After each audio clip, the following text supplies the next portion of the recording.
ازيكم يا جماعة عاملين ايه؟ دي مجموعة عملات مصرية قديمة.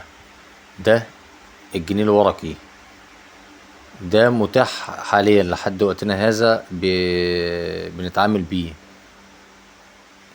جنيه ورق.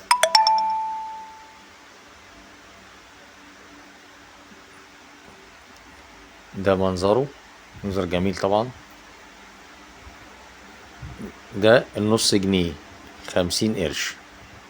منظرها جميل جدا. مسجد. الظهر طبعا تمثال فرعوني، الحضارة المصرية الجميلة بالشكل الجميل دوت.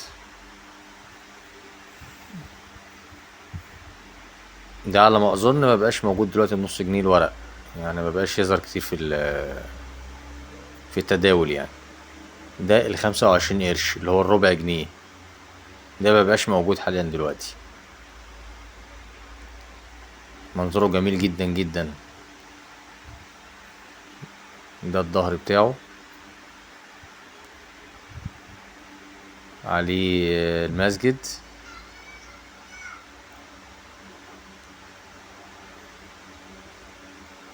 ده النسر، سنابل الذرة.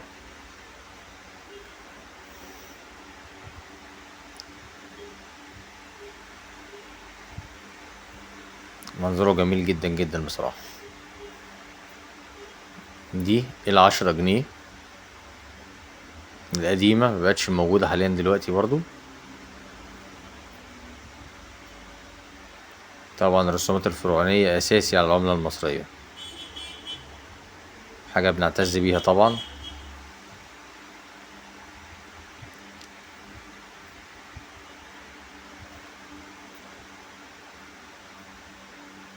جميلة جميلة.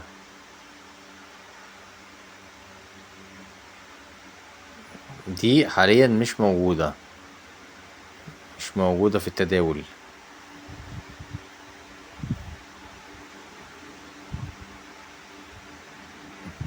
دي عملة معدنية قديمة جدا.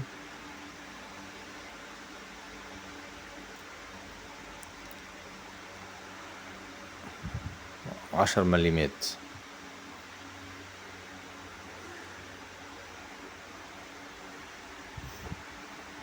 نسر.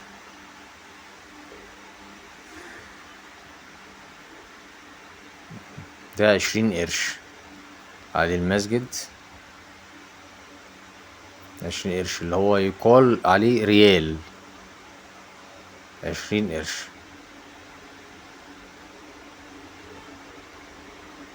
ده بقى المفاجأة، ده ال5 قروش الورق، ده اتلغى خالص، مش موجود، ملغي، قديم جدا. 5 قروش ورق اللي هو الشيلين.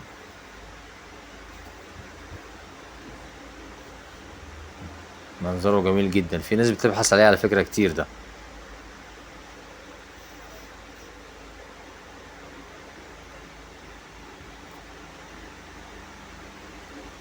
دي عملة اتعملت في عيد العمال تكريما ليهم. 10 قروش اللي هي كان بيقولوا عليها باريزة.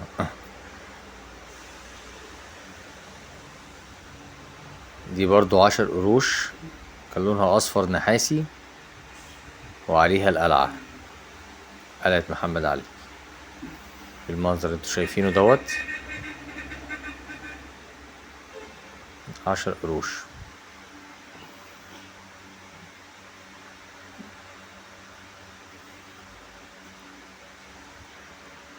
10 مليمات. كان عليه أبو الهول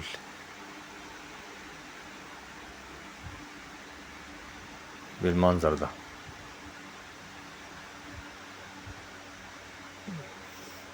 ده عليه الأهرامات، كان جميل جدا على فكرة.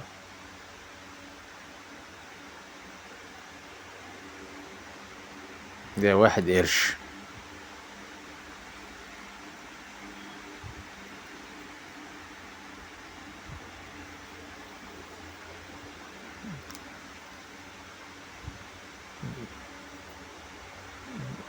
ده من ايام الملكية.